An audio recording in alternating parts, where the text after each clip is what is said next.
So good evening everyone. मिलते एक नए क्वेश्चन के साथ में। क्वेश्चन क्या है आप लोगों का? जल सीमेंट अनुपात का क्या महत्व है?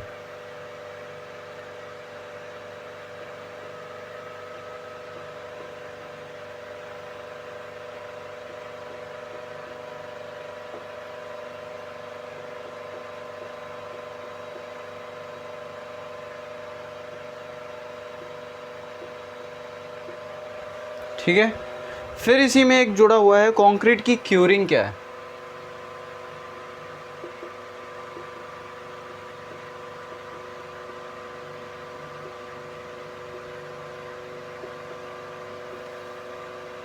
देखो, क्वेश्चन को करना, सॉल्व करना, जितना एग्जामिनर ने पूछा है बस उतना ही बताइए। ज़्यादा बताएंगे तो दिक्कत हो जाएगी, ठीक है? उतना ही लिखिए। चलिए देखते हैं, जल सीमेंट अनुपात क्या होता है। इंग्लिश वाले सुन लो, वाटर सीमेंट रेशियो।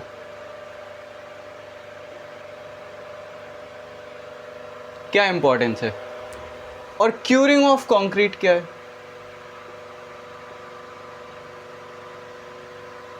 ठीक है, ये क्वेश्चन कुछ इस तरह से भी लिख के आ जाता है, WC रेशियो क्या है, तो घबराना नहीं, वो वाटर सीमेंट रेशियो ही होता है। ठीक है, सही है ना?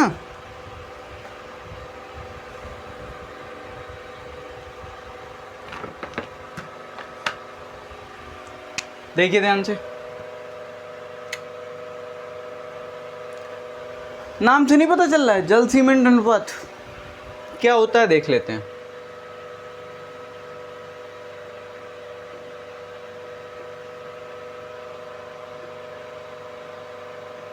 Weight of water and weight of divided by weight of cement is equal to WC ratio।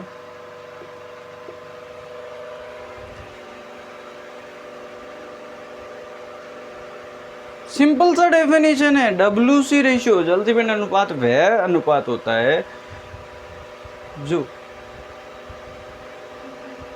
पानी का भार और सीमेंट के भार के अनुपात को हम क्या कहते हैं? वाटर सीमेंट रेशियो या जल सीमेंट अनुपात। अब इसका महत्व क्या है? देखो, पहले क्या किया, पहले इंजीनियर्स ने क्या किया, इंजीनियर जब पढ़े लिखे नहीं थे बहुत ज़्यादा, बस केवल कॉमन सेंस से सोचते थे, तो क्या किया कि पानी डाल दिया, आपने कंक्रीट मिलाई, सीमेंट एक परात डाला, एक बकेट डाल दिया, ये एक परात डाल दिया ट्रे, और 2 ट्रे, एक परात, 1 tray cement, 2 tray sand, 4 tray क्या कर दिया? एग्रीगेट, सीमेंट, सैंड और एग्रीगेट।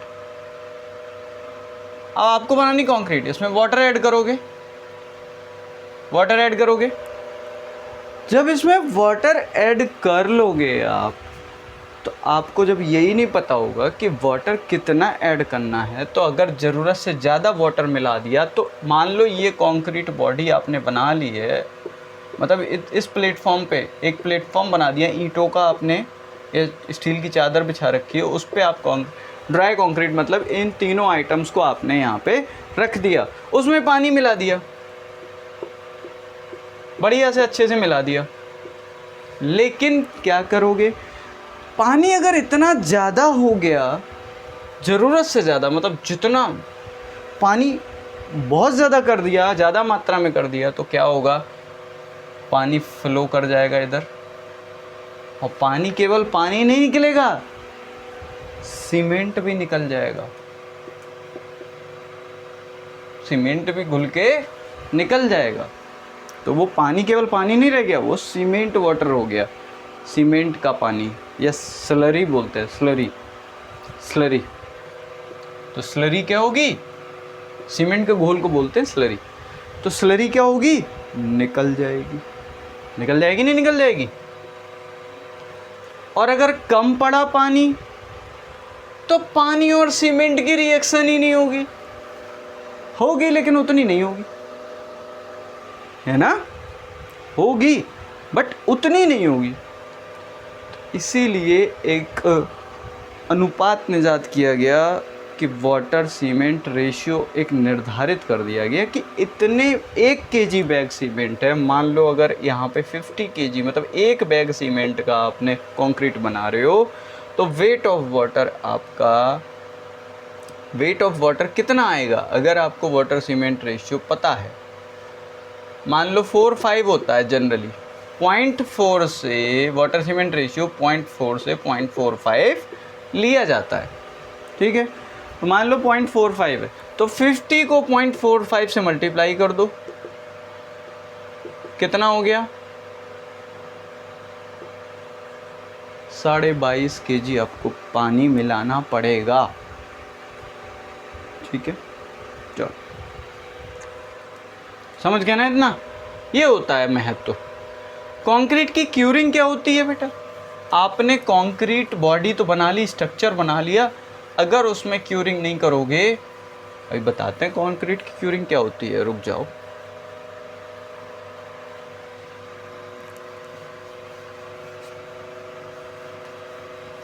क्यूरिंग ऑफ कंक्रीट, अरे आपको पीएचडी थोड़ी करना है, कोई बेसिक आना चाहिए बस, तो वो बता देते हैं,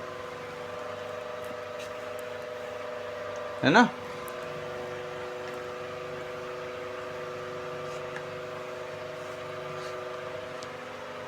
चलो बताते हैं। जब किसी कंक्रीट की बात नहीं, केवल क्यूरिंग की बात करते हैं। जब किसी भी सीमेंट से बने हुए या किसी भी बाइंडिंग मटेरियल से बने हुए, कंस्ट्रक्शन मटेरियल से बने हुए किसी पदार्थ का, कंक्रीट हो गया, ईंट की चिनाई हो गई, छत डाल दी आपने ईंट की, हैं, और भी बहुत सारे कंस्ट्रक्शन वर्क होते हैं स्ट्रक्चर से रिलेटेड। तो जब इस सीमेंट या सैंड या एग्रीगेट इसका कॉम्बिनेशन कहीं भी आएगा, तो फिर आपको पानी डालना पड़ेगा, क्योंकि सीमेंट जब पानी से रिएक्ट करता है और सीमेंट जब धूप के जो आपका स्ट्रक्चर होता है, जब आपका स्ट्रक्चर बन के तैयार हो गया, तो सीमेंट क्या होता है, सीमेंट उसमें हीट डेवलप करता है, उस हीट को शांत करने के लिए क्यूरिंग की जाती है, जिससे उसकी सामर्थ्य भी बढ़ती चली जाती है। और अगर मान लो इसकी क्यूरिंग नहीं की गई तो उसमें क्रैक्स आ जाएंगे, क्योंकि उसका मॉइस्चर तो ज़्यादा गर्मी हुई तो उड़ जाएगा ना मॉइस्चर, और जब उड़ जाएगा तो दिक्कत हो जाएगी, है ना, समझ गए ना। तो कंक्रीट की जो क्यूरिंग होती है उस पर पानी के द्वारा पानी का छिड़काव करना ही क्यूरिंग कहलाता है। किसी भी स्ट्रक्चर पे या कंक्रीट के स्ट्रक्चर पे पानी के द्वारा छिड़काव करना हमारा क्या कहलाता है, क्यूरिंग कहलाता है, ठीक है। अब क्यूरिंग कितने प्रकार से करते हैं, ये सब क्या है, तो ये यहाँ पे नहीं लिखा हुआ है, बस पानी के द्वारा जो हम लोग छिड़काव करते हैं कंक्रीट के स्ट्रक्चर पर, तो वो हमारी क्यूरिंग कहलाती है, समझ गए। क्यूरिंग की विधियाँ, मेम्ब्रेन क्यूरिंग होती है, यहाँ लिख देना शॉर्ट में, मेथड ऑफ क्यूरिंग।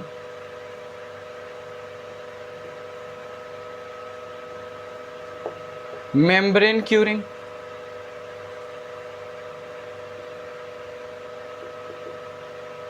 एक पतली एक लेयर का फाइबर क्लॉथ आता है, उस पर बांध देते हैं, ठीक है।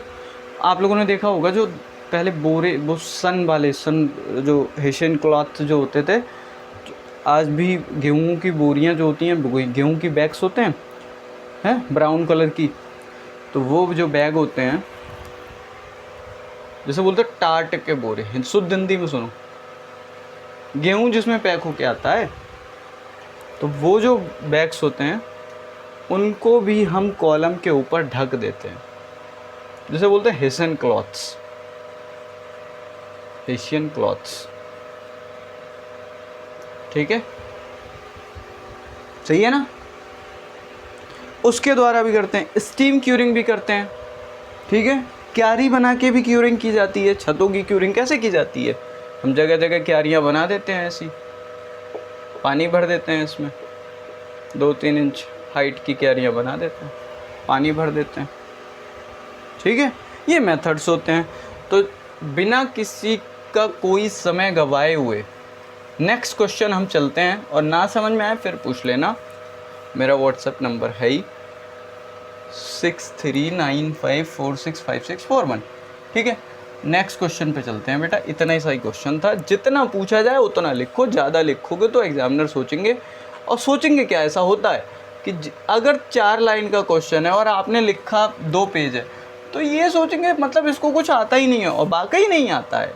वही लोग लिख के आते हैं जिसको नहीं आता है, या फिर क्वेश्चन उस लायक का होना चाहिए, क्वेश्चन उस लायक होना चाहिए। ठीक है,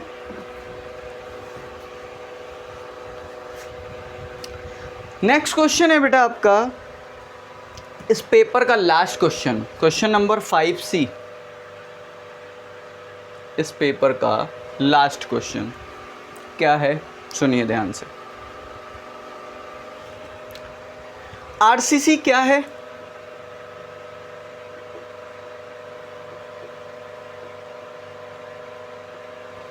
और सिविल इंजीनियरिंग में इसके उपयोगों को बताइए, या गुणों को बताइए, या इसके लाभ बताइए। अगर कुछ भी आ जाए, लाभ आए, गुण आए, या सिविल इंजीनियरिंग में इसके उपयोग आए, तो सब कुछ वही लिख देना। एक ही क्वेश्चन, मतलब सारे क्वेश्चंस का एक ही आंसर। सिविल इंजीनियरिंग में, सिविल इंजीनियरिंग में इसके उपयोगों को बताइए, इसके उपयोग बताइए।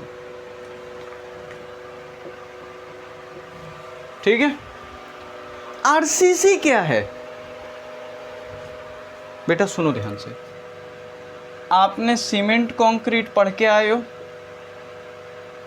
स्लम टेस्ट, क्यूब टेस्ट पढ़ के आए थे, M5 M15 अभी लास्ट लेक्चर में, ये लास्ट वीडियो में आप लोगों ने देखा होगा। नहीं देखा, देख लीजिए। सीमेंट कंक्रीट,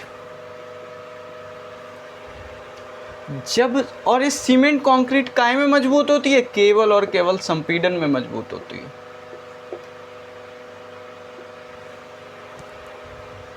संपीड़न में, यानी कि कंप्रेशन में मजबूत होती है। तनाव में इसकी सामर्थ्य जो होती है बहुत ही कम होती है। तनाव में इसकी सामर्थ्य, यहाँ लिखोगे कि तनाव में या टेंशन में जो टेंसाइल स्ट्रेंथ ऑफ कंक्रीट होती है वो सिर्फ और सिर्फ 10 to 15% होती है। किसके? कंप्रेसिव स्ट्रेंथ के। या फिर यूँ कह लें, ऐसे लिख दो, tensile strength of concrete is equal to 10 to 15% of compressive strength of concrete. Compressive strength of concrete. ठीक है, कंप्रेसिव स्ट्रेंथ ऑफ कंक्रीट। इतना समझ में आया? इतनी बात समझ में आ गई तो फिर आगे बचा कुछ नहीं, सब सॉल्व हो गया। ठीक, सीमेंट कंक्रीट हो गया। चलिए, सीमेंट कंक्रीट कंप्रेशन में मजबूत होती है और टेंसाइल स्ट्रेंथ उसकी कमज़ोर होती है, शियर में भी थोड़ा कमज़ोर होती है। लेकिन अब यहाँ पे लिखोगे आरसीसी क्या होता है? हम जानते हैं कि सीमेंट कंक्रीट जो होती है केवल कंप्रेशन में मजबूत होती है, उसकी तनाव सामर्थ्य बहुत ज़्यादा कम होती है। इसलिए जब या फिर ऐसे कह लें कि जब कंक्रीट की तनाव सामर्थ्य, तनाव और कर्तन सामर्थ्य को बढ़ाने के लिए हम किसी अन्य मेंबर को, अन्य पदार्थ को, जब कंक्रीट की तनाव सामर्थ्य या कंक्रीट की को तनाव में मजबूत करने के लिए या कंक्रीट की तनाव सामर्थ्य को बढ़ाने के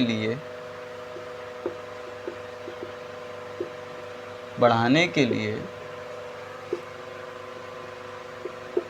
बढ़ाने के लिए इसमें, किसमें, कंक्रीट में, कंक्रीट में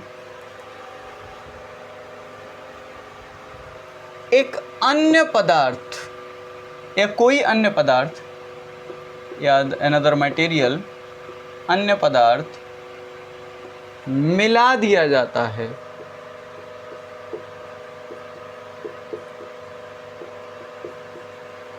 मिला दिया जाता है तो वह कंक्रीट हमारी कैसी कहलाती है?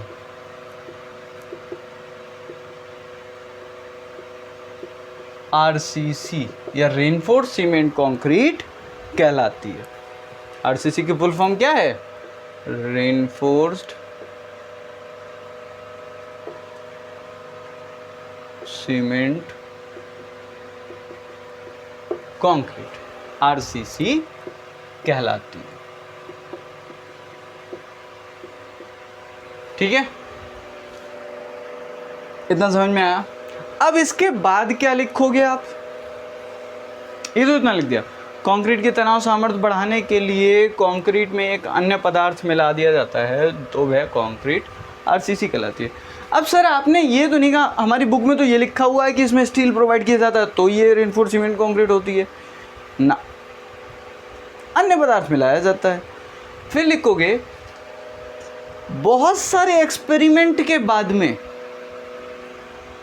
ज़्यादातर कंक्रीट के गुण स्टील से मैच किए, ये स्टील से मेल खाने के बाद तो उसमें स्टील को प्रोवाइड किया जाएगा, स्टील से मैच किए। अब जैसे आप लोग एक बात बताओ, आप लोगों की शादी हो रही है तो जिनके गुण आपस में मिलते होंगे, जिनके विचार मिलते होंगे, उन्हीं को तो आपस में शादी कराया जाता है, या जिनके परिवार वालों के विचार मिलते होंगे, परिवार अच्छा है तभी तो शादी करने पहुंच जाते हो आप लोग, वरना कैसे करोगे? मतलब गुणों में कुछ ना कुछ तो समानता होनी चाहिए। तो देखा गया एक्सपेरिमेंट के बाद में कि स्टील और आरसीसी, स्टील एंड कंक्रीट के गुण आपस में बराबर हैं, और इनमें जो मेन एक प्रॉपर्टी है वो होती है लीनियर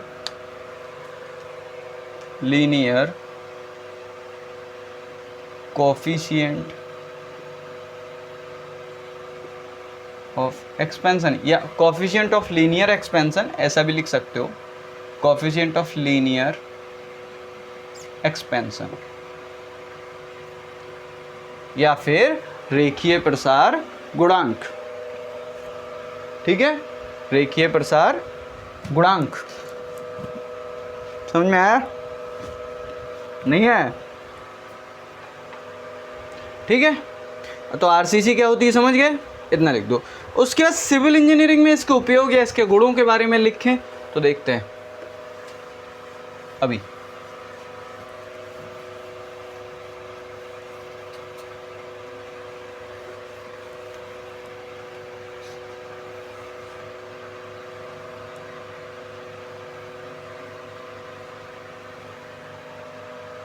वही चैनल को सब्सक्राइब कर लो, मिटा रहे हैं तब तक यही काम कर लो, और बेल आइकन को प्रेस ज़रूर कर लीजिए, क्योंकि आप लोगों तक वीडियो पहुंचती रहें। वीडियो पहुंचेंगी नहीं तो फिर आप लोग पढ़ोगे कैसे? और एक बार फिर बता दे रहा हूँ, अभी मैं ये मान के चल रहा हूँ कि आप लोग पढ़ के आए हो। क्यों? ये semester exam point of view से क्लासेस चल रही हैं, लेकिन जो जुलाई में अपना फर्स्ट बैच आएगा, फर्स्ट जुलाई के फर्स्ट वीक से हमारा एसएससी जेई के लिए एक बैच लॉन्च होने वाला है, वो भी फ्री ऑफ कॉस्ट होगा, तो बिल्कुल भी घबराने की ज़रूरत नहीं है। ठीक है ना? वहाँ पे बिल्कुल 0 टू हाई लेवल चलेगा। 0 लेवल हम मान के चलेंगे कि आपको फोर्स की डेफिनेशन भी नहीं आती है, वो सब बताया जाएगा, A for apple, B for ball, सब बताया जाएगा। ठीक है ना? चलिए शुरू करते हैं। फिर क्या सिविल इंजीनियरिंग में इसके यूजेस को समझाइए, क्या क्या यूजेस, कैसे कैसे। जैसे एक बात बताओ, आरसीसी स्ट्रक्चर जब आपने बनाया तो एक तो कम जगह में आप बहुत ही ऊंची बिल्डिंग, बहुत ऊंची बिल्डिंग हाइट की बना सकते हो आप, कम जगह में, कम सरफेस एरिया में। एक तो ये फ़ायदा हो गया। दूसरा, आरसीसी की स्ट्रेंथ भी अच्छी होती है कि उसका जो, जिससे उसकी ड्यूरेबिलिटी बढ़ जाती है। ड्यूरेबिलिटी क्या होती है? उसकी एज बढ़ जाती है। ठीक है, उसकी एज बढ़ जाती है। है ना। चलो, उसके बाद में आरसीसी पे कोई भी कीट या दीमक का प्रभाव नहीं होता है, ठीक है। इसमें जंग लगने का टेंशन नहीं होता है,